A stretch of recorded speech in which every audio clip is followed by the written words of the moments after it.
يقول عبد الله بن الإمام أحمد ابن حنبل لما كان أبي لما يجلس مجلسا أو جلسة للذكر والاستغفار والتسبيح كان يجلس في وسط الدار أو في وسط الغرفة، فلما كبر سنه قلت له يا أبي يا أبتاه ألا تجلس وأنت متكئ على حائط أو تجلس متكئا على متكئ فإن سنك قد كبرت؟ فقال لي يا بني حدثني فلان عن فلان عن فلان عن رسول الله صلى الله عليه وسلم عن جبريل عليه السلام عن رب العزة عز وجل أنه قال في الحديث القدسي أنا جليس من ذكرني وإني أستحيي من ربي أن أكون جليسه وأنا متكئ. الحياء هو خلق كريم جميل يبعث على فعل الجميل من الأفعال ومن الأقوال ومن الأحوال، وترك القبيح من الأقوال ومن الأفعال ومن الأحوال، وترك الرذائل ليس مخافة من أحد ولا مخافة من قانون ولا مخافة من سلطان ولا مخافة من بشر، إنما لأجل أن نفسك تحب فعل الفضائل وتكره فعل الرذائل والقبائح. يقول عثمان بن عفان رضي الله عنه والله لو نزل كتاب من السماء فقال إن الكذب حلال ما كذبت إنه عثمان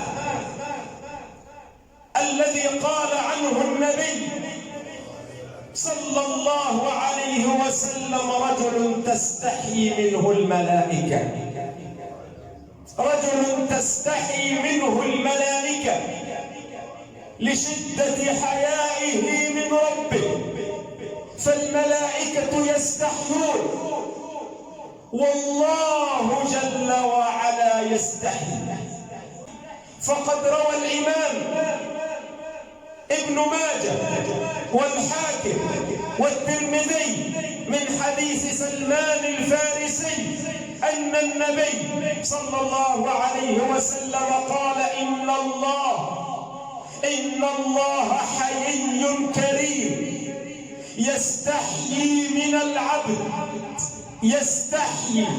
من العبد إذا رفع إليه يديه أن يردهما صفرا خائبتين. وفي الأثر إذا بلغ العبد 60 عاما ينادي مناد من السماء يا عبدي استحيي مني فإني أستحي منك، استحي مني فإني أستحي منك.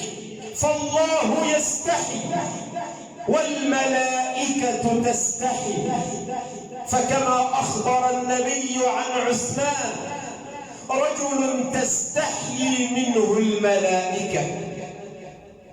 تقول عائشة كان النبي صلى الله عليه وسلم جالسا ذات يوم في بيته مادا رجليه أمامه، فاستأذن أبو بكر بالدخول فدخل وحدثه ثم انصرف ولم يباله النبي صلى الله عليه وسلم، أي ظل مادا رجليه أمامه ثم استأذن عمر بالدخول فدخل وحدثه النبي ثم انصرف ولم يباله النبي، ثم استأذن عثمان فدخل على النبي فضم النبي إليه رجليه. تقول عائشة فلما انصرف عثمان قلت يا رسول الله دخل أبو بكر فلم تباله، أي ظللت مادا رجليك أمامك، ودخل عمر فلم تباله، ثم دخل عثمان فضممت إليك رجليك. فقال النبي يا عائشة ألا أستحي من رجل تستحي منه الملائكة؟ والأنبياء كلهم كانوا يستحون، فقد قال النبي صلى الله عليه وسلم مما أدرك الناس من كلام النبوة الأولى إذا لم تستحي فاصنع ما شئت. إذا لم تستحي فاصنع ما شئت. هذا مما أدركه الناس من كلام النبوة. ولذلك صدق القائل إذ يقول إذا جاريت في خلق دنيئا، إذا جاريت في خلق دنيئا، أي إذا سبك إنسان وشتمك إنسان فظللت تشتمه مثل شتيمته وتسبه مثل سبه، إذا جاريت في خلق دنيئا فأنت ومن تجاريه سواء، يعيش المرء ما استحيا بخير ويبقى العود ما بقي اللحاء، فما والله ما في العيش خير ولا الدنيا إذا ذهب الحياء، إذا لم تخش عاقبة الليالي ولم تستحي فاصنع ما تشاء. وكان أشد الأنبياء حياء نبيكم محمد صلى الله عليه وسلم. فقد روى الإمام مسلم عن أبي سعيد الخدري أنه قال كان رسول الله صلى الله عليه وسلم أشد حياء من العذراء في خدرها، وإذا كره شيئا عرفنا ذلك في وجهه. تقول عائشة رضي الله عنها تأتي امرأة من الأنصار إلى النبي صلى الله عليه وسلم فتقول له كيف أتطهر من الحيض يا رسول الله؟ امرأة من الأنصار. تقول عائشة عن نساء الأنصار رحم الله نساء الأنصار ما منعهن الحياء أن يسألن عن أمور دينهن. تقول عائشة قالت المرأة للنبي كيف أتطهر من الحيض يا رسول الله؟ تقول عائشة فأمرها النبي بالغسل وقال لها خذي فرصة ممسكة، أي قطعة من القطن قد وضعت في المسك فتطهري بها. تقول عائشة فقالت المرأة كيف يا رسول الله؟ تقول عائشة فوضع النبي يده على وجهه وهو يقول للمرأة سبحان الله تطهري تطهري. استحيا النبي صلى الله عليه وسلم. تقول عائشة فجبستها من يدها وقلت لها تعالي أعلمك أنا. تقول فقلت لها تتبعي بها أثر الدم، أي إذا رأيت الدم قد انقطع وعلمت بهذه القطنة الممسكة أن الدم قد انقطع فاغتسلي. الشاهد وضع النبي يده على وجهه وأعرض بوجهه عن المرأة حياء وخجلا من رسول الله صلى الله عليه وسلم. يقول أبو بكر الصديق والله ما ذهبت إلى الخلاء بعد أن أسلمت إلا وأنا مقنع وجهي إلى الأرض حياء من ربي، حياء من ربي. يقول علي بن أبي طالب رضي الله عنه: كنت رجلا مذاء، أي كثير المزي، والمزي هو الماء الأبيض السخين الذي يخرج من الرجل بسبب شدة الشهوة. يقول: كنت رجلا مذاء فاستحييت أن أسأل رسول الله صلى الله عليه وسلم لمكانة ابنته مني، لأنه زوج فاطمة رضي الله عنها. يقول: فأرسلت إليه رجلا يسأله فقال: فيه الوضوء، أي توضأ، أي ليس فيه الغسل، إنما الغسل يكون عند خروج المني أعزكم الله بشهوة، إنما هذا الماء الأبيض السخين الذي هو يسمى المذي فيه الوضوء وليس فيه الغسل.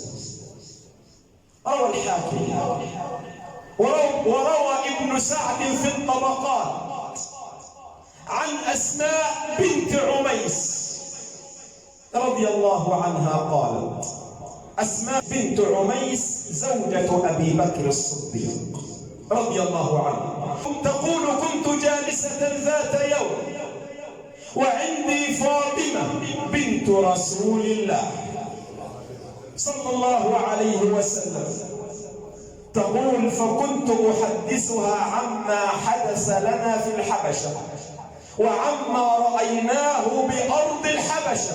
أسماء بنت عميس من المهاجرين الذين هاجروا إلى الحبشة قبل الهجرة إلى المدينة. تقول: فرأيت فاطمة سارحة الذهن شاردة الفكر تفكر في أمر ما، فقلت لها: يا فاطمة يا بنت رسول الله ألا تسمعينني؟ قالت: لا، ماذا كنت تقولين؟ فقلت لها: في ماذا كنت تفكرين؟ قالت فاطمة: انظر في ماذا تفكر فاطمة بنت رسول الله صلى الله عليه وسلم. قالت: أفكر في نفسي عند الموت، أرى أن الناس يضعون المرأة على النعش ويضعون فوقها الثوب، فقد يصف الثوب بعضا من جسدها. النعش كان قديما عبارة عن خشبة، ليست للنعش قوائم، توضع فوق هذه القوائم الثوب، كان عبارة عن خشبة جرداء ليس لها قوائم ولا أعمدة. تقول: أفكر في حالي عند الموت، الناس يضعون المرأة على النعش ثم يضعون الثوب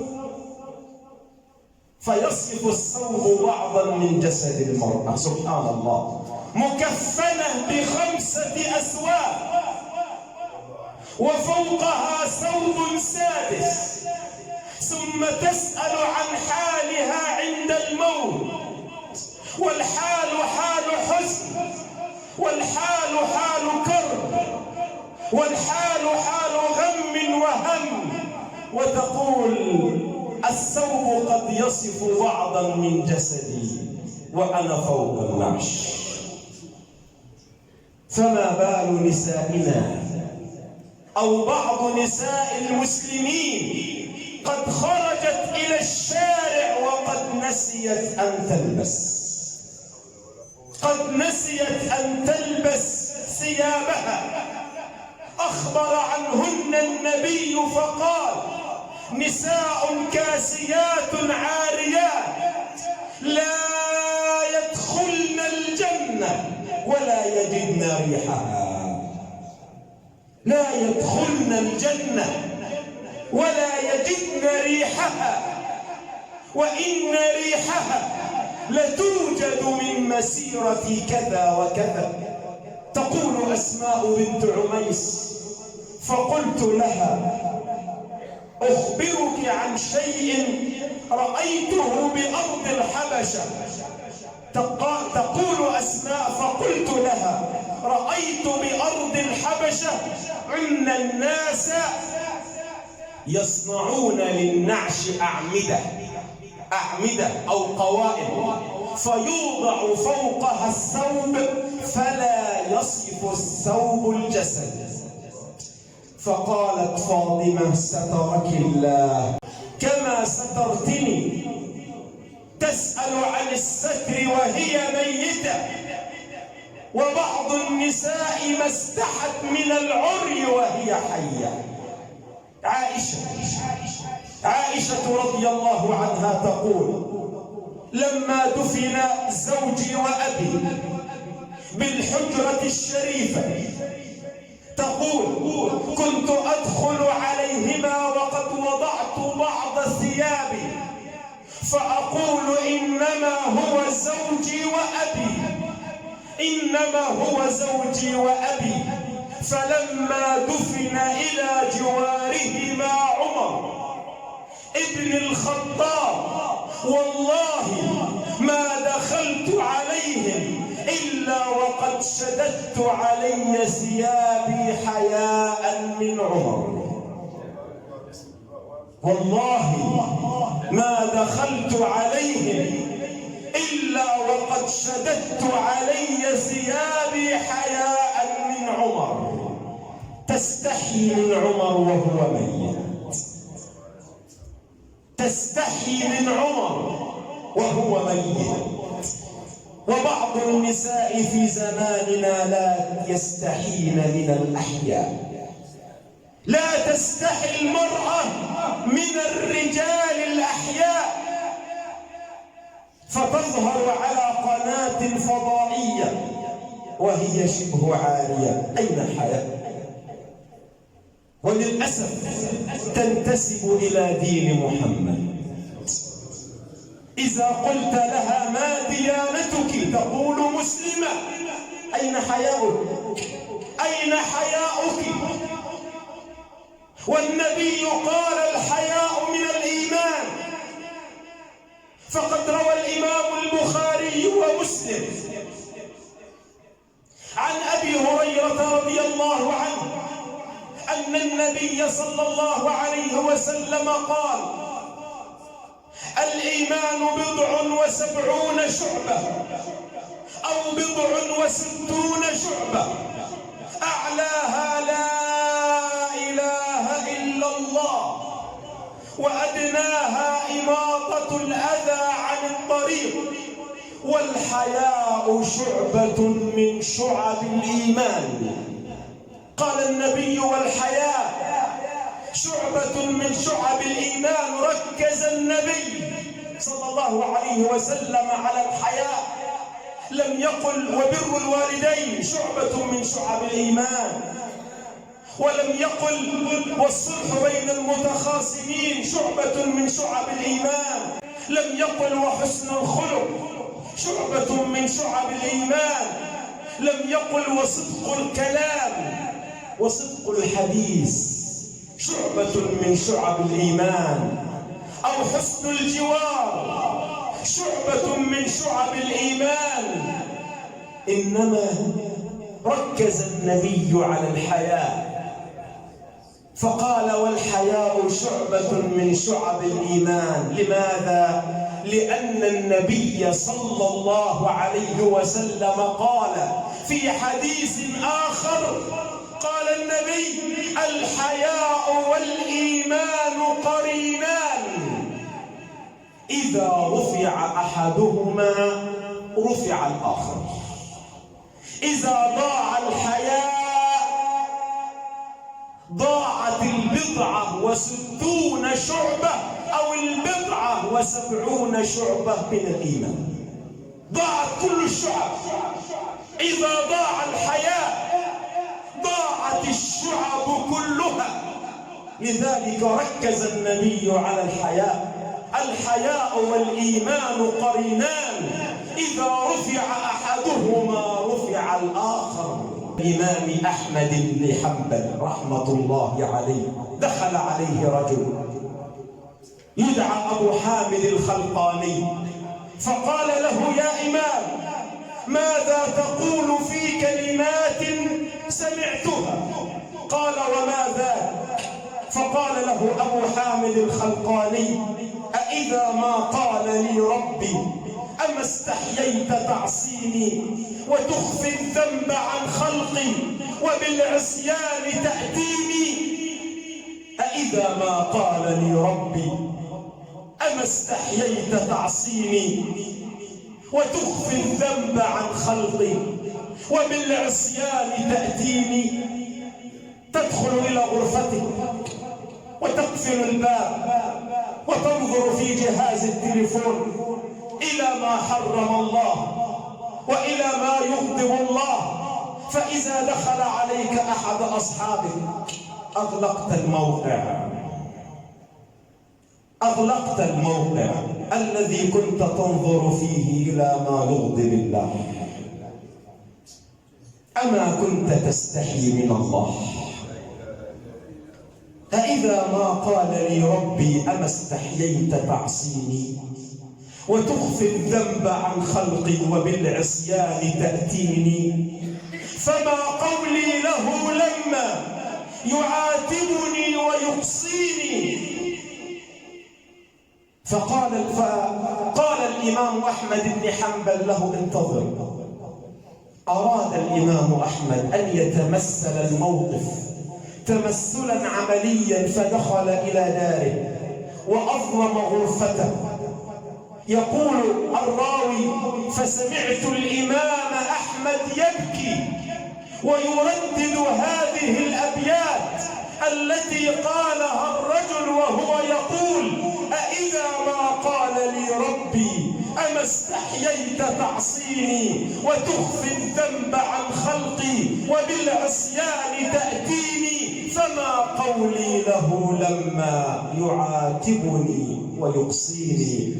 مثل لنفسك أيها المغرور، مثل لنفسك أيها المغرور، يوم القيامة والسماء تمور، إذ كورت شمس النهار وأدنيت فهي على رؤوس العباد تسير، وإذا النجوم تساقطت وتناثرت وتبدلت بعد الضياء كدور، وإذا الجبال تقلعت بأصولها فرأيتها مثل السحاب تسير، وإذا الوحوش